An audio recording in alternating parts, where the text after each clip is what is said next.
ngajari anak TK. Ngono Kakak. Aku ikut dulu kowe ning YouTube tok dene nyanyi asli koyo apa to sebenarnya. Mongko kowe dolan nang omahku lho. Dadi kan aku iso ngerti secara langsung. Iya to suarane lagi. Iya. Aduh kelinciku.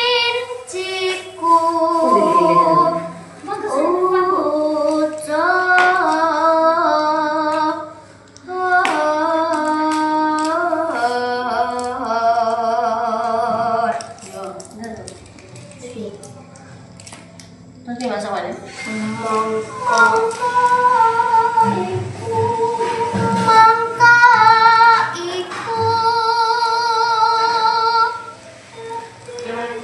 Jadi loh. Dadi katras nananku